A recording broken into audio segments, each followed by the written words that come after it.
Hey there, Year 9's Mr. Herman here, and this is exercise 5D, Factorising non-monic quadratic trinomials. Learning goals for this lesson is to understand the relationships between expansion and factorization for binomial products, and the success criteria for this lesson is to be able to apply the process for factorizing non-monic quadratic trinomials. So hopefully by now you're used to the terminology within these exercises. In exercise 5C, we were factorizing monic quadratic trinomials, or in other words, we were factorizing expressions that took on this generalized template. We found two numbers that when multiplied will give you C, and then when added, including negative numbers, will give you B, and then you'll put this in a format of x plus minus some term, x plus minus another term. Sometimes these terms could be squared, or the same, sorry, so you can square it. But now we're looking into non-monic quadratic trinomials. In other words, we're going to factorize expressions that look like this, where our a value is actually greater than 1. Before, we were looking at an a value, assuming that there was an a here, where our a value was exactly 1, and so there was no point writing it there. But in this case, our a value is greater than 1. And with this format here, it governs a set of different rules.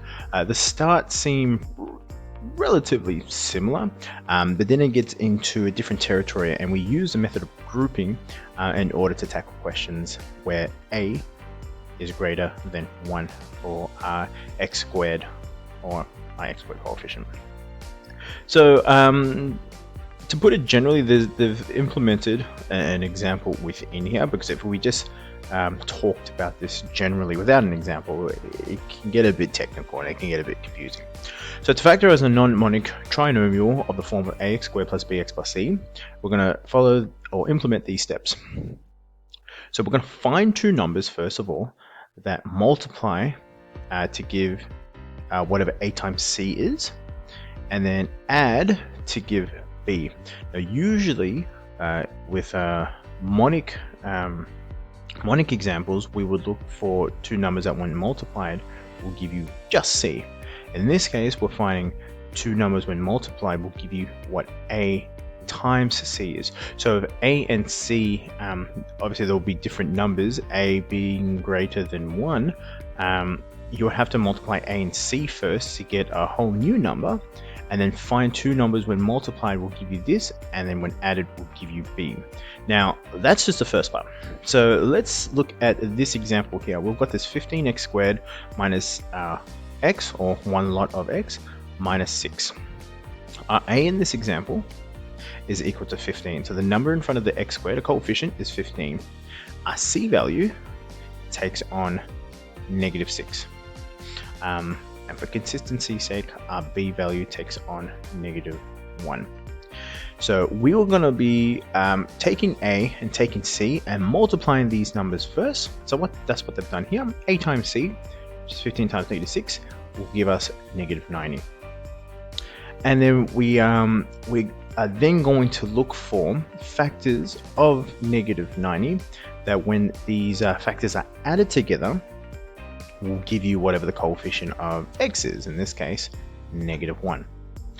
The two numbers that work are negative 10 and 9. We know that one of these have to be a negative, because in order for c to be a negative number, you have to multiply it. One of them has to be a negative number. So in this case, we have got a negative 10 and 9, because negative 10 plus 9 will yield a negative 1, which is our b coefficient. Now, we don't then simply just go to the step where it's going to be x minus 10 and then x plus 9 for two reasons. Obviously, we're not going to return to this answer here, but we've got a 15x squared here. When we multiply this x and x here, this will only give us x squared. But we want 15x squared. We want 15x squared. And there's no other way that we can do this unless one of these numbers in front of the x's takes on a number that's greater than 1. This could be one of them or both of them.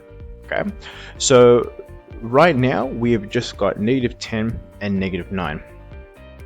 Now with this -10 and -9, we're going to use those two numbers and we're going to split what this bx is by these two numbers, -10 and 9. I did say -9 before, sorry, 9.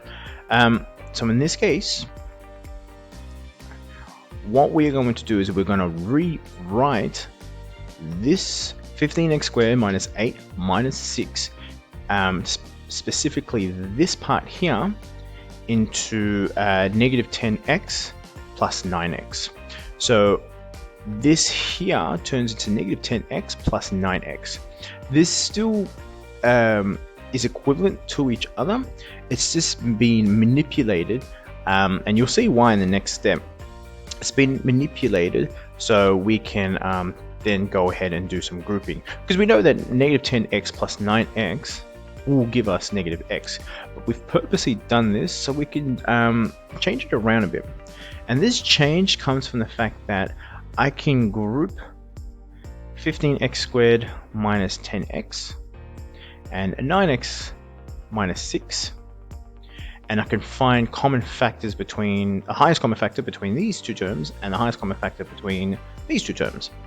The highest common factor between 15x squared and -10x is 5x, and what I'll be left with is a 3x minus 2. So if you were to take 5x out as a common factor,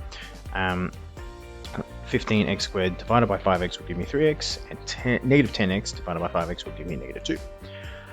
The highest common factor between 9x and -6 is 3, and again, taking out 3, you'll be left with a 3x minus 2, and you'll notice there's a commonality between this term here and this term here, and that commonality, or that common factor, is 3x minus 2. So what we do is we take 3x minus 2 as our common factor, and we write down what we'll be left with, which is a 5x, which is here, and the plus 3, which is here. And this right here is our process of factorizing this non-monic trinomial. Because when you do the expansion of this again, you will return back to 15x squared minus x minus 6. So this process here of grouping, this is what we're applying, and there's a few steps prior to this in order to get this solution. Okay, so let's look at different examples, and we'll try to tackle them.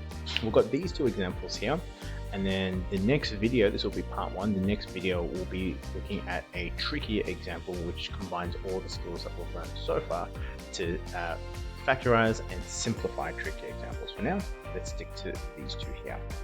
So 6x squared plus 19x plus 10. The very first thing I like to do is I like to write out what my a is, which is 6 to the coefficient in front of the x squared, what my b is, which is 19, and what my c is, which is 10. Making sure that the signs are correct, because all of these terms are positive. All these, the a, b, and c are all positive, so I'll just leave them as positive. I also write down what a times c is, which in this case is 6 times 10, which is equal to 60. So now, the first thing I'm going to do is I'm going to look for two numbers that when multiplied will give me 60, and then when added will give me 19. Two numbers when multiplied give me 60, and when added will give me 19. Because 60 is such a large number, what I like to do is I like to go through different factors of 60. I know all of these two factors are going to be positive because we're only dealing with positives, so we can think of maybe 6 and 10. This doesn't return to 19 in any way. What else do we have? We have 6 and 10. We can have 3 and 20. This doesn't give me 19 in any way. Another one I can think of is 15 and 4. So 15 times 4 is 60, 15 and 4. Here we go, 15 and 4. Because 15 times 4 will give me 60, and 15 plus 4 will give me 19. So we found our two terms here, 15 and 4. So then what we're going to do is we're now going to rewrite this 6x squared, but instead of writing it as plus 19x plus 10, I'm going to write this as plus 15x plus 4x plus 10. So I can go ahead and apply my grouping technique. Remember, our 15 goes from there, and our 4 goes from there. So now all I need to do is find my highest common factor between this group here and this group here. So the highest common factor between 6x squared and 15x, this is going to be 3x, and what I'll be left with is a 2x here, because 3x times 2x is 6x squared, and what I'll be left with here is a 5 just by itself. The highest common factor between 4x and 10 is 2, and what I'll be left with is 2x plus a 5. Now these questions have purposely been designed for these two terms here within the brackets to be the same. If they're not the same, you've either put the positioning of these two numbers here incorrectly, or you've got the wrong factors. Okay, they have to be the same, because if they're not, we can't go ahead and take out a common factor. So the grouping has been done incorrectly, or potentially. Anyways, there could be other things that have gone wrong with that. So this right here, are 2x plus 5 is our common factor. It's the same between this term and this term here. And when you take out 2x plus 5 as our first one, we're left with just 3x. And when you take out 2x plus 5 out of this one, we're left with just that 2. And so what we have is 2x plus 5 in brackets and 3x plus 2 in brackets as well. And just double check, just to make sure, let's expand this out. 2x plus 3x gives me 6x squared. 2x times positive 2 gives me 4x. 5x times 3x gives me 15x, and 5 times 2 which gives me 10. This then simplifies to 6x squared plus 10, which is what we started in the first place. So this here yields, and this is correct. We'll go ahead and attempt the second example. This example here, there is a negative that's involved.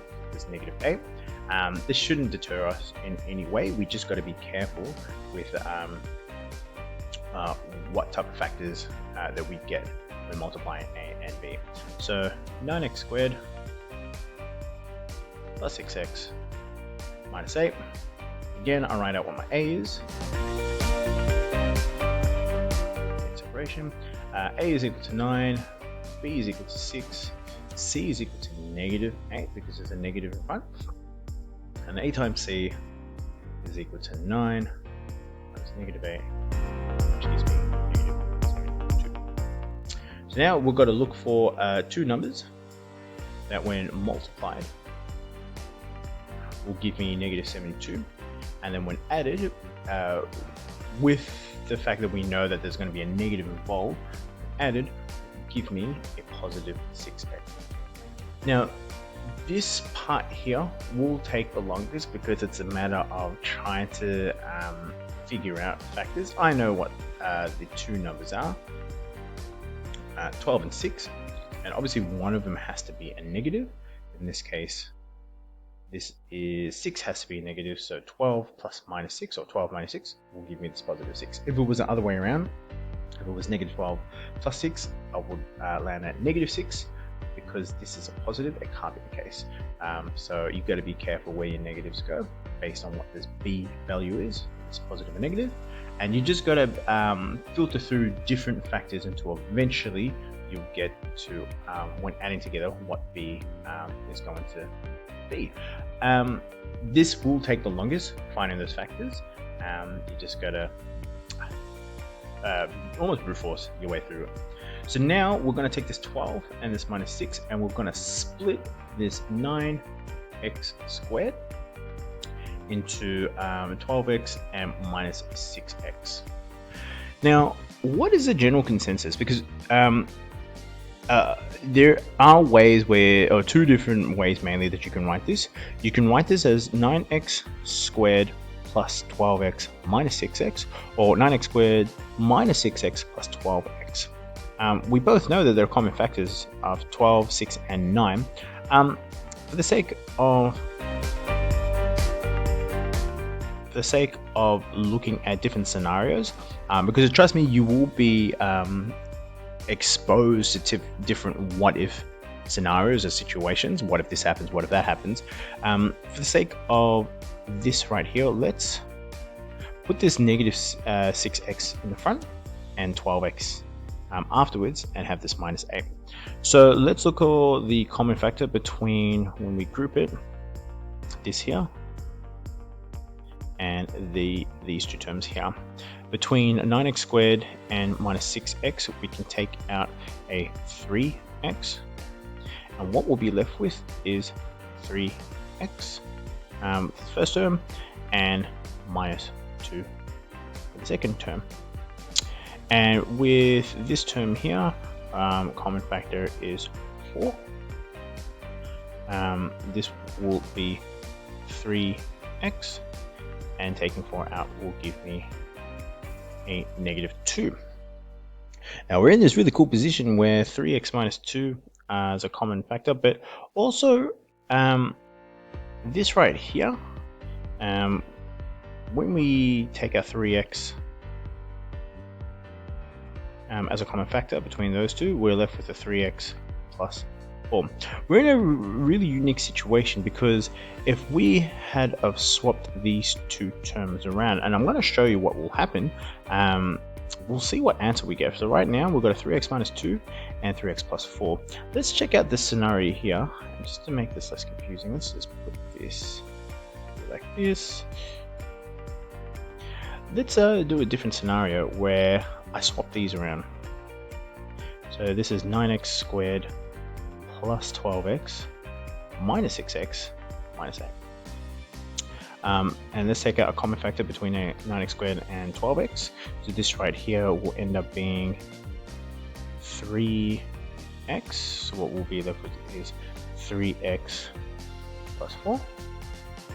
And between these two terms, my common factor is going to be minus 2. And what we'll be left with is 3x. Because remember, we're taking a negative 2 out, so negative 6 divided by negative 2 is positive 3, plus 4, and voila, we've got a 3x plus 4 as our commonality between the two, and so we're going to take 3x plus 4 as our common factor, and what we'll be left with is 3x minus 2.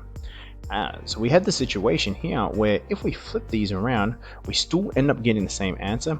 They've just been flipped like this. So the order that you put it in makes no difference. However, you might run into a scenario where you can take out a common factor for one of the groups, but you can't take out a common factor for another group, because there's no common factor other than 1 or even negative 1. And that does happen, but you still should be able to obtain the same expression or terms within the brackets between the two groups. Okay, I've run this type of scenario here. This is one of the questions obtained from the textbook. So if you do get this question, this is how you would tackle this. So we've got an 8x squared minus 14x plus 5, and I'll show you the two different scenarios that you can end up with. In this case here, my a value is equal to 8, b is equal to negative 14, c is equal to 5, and a times c rather is 8 times 5, which is equal to 40. So I'm looking for two numbers that when multiplied gives me 40, and then when added will give me negative 14. This right here is negative 10 and negative 4. Negative 10 times negative 4 gives me positive 40, and negative 10 plus negative 4, which is negative 10 minus 4, will give me negative 14. So I'm going to split this up or group this. So instead of writing 8x squared minus 14x plus 5, I'm going to write this as 8x squared minus 10x minus 4x plus 5. I'm going to show you both scenarios to see what happens where the minus 4x is the first term, or the leading term, after the 8x squared, and then there's a minus 10x afterwards. So this right here, I'm going to group this and this. And I want you to pay attention to what common factors I'm purposely taking out in order to get the terms within the brackets exactly the same. Between 8x squared and negative 10x, I know that there's a common factor of 2x. This is the highest common factor. What I'll be left with is 4x here and minus 5 here, because when you do the expansion out, you'll get 8x squared minus 10x. Now straight away I notice that there is this commonality between 4x minus 5 here and this 4x plus 5 here. So let's see what's going on. So right now, this minus 4x plus 5, it has no commonality. There's no common factor between the two. There's nothing that's similar between the 4x and 5, like factor-wise. So I can't necessarily take anything out, can I? So what I'm going to do is I'm just going to take out a negative, a positive 1. No, negative 1, sorry. A negative 1. And you'll see why I'm purposely taking out a negative 1. When I take out this negative 1, I'm just going to take away this here, because it's going to seem really confusing. So what I'm doing here is, when I take negative 1 out, negative 4x divided by negative 1 gives me a positive 4x, and positive 5 divided by negative 1 gives me a negative 5. And I've purposely taken out negative 1 as a common factor so I can see the similarities between these two terms. If I just took out a positive 1, this will be minus 4x plus 5, which isn't the same as this term here. So I've purposely taken out negative 1. These two terms are the same. 4x minus 5 is my common factor, and I'll be left with a 2x minus 1. And this right here will be my final solution. Let's check out the scenario when I've swapped it around.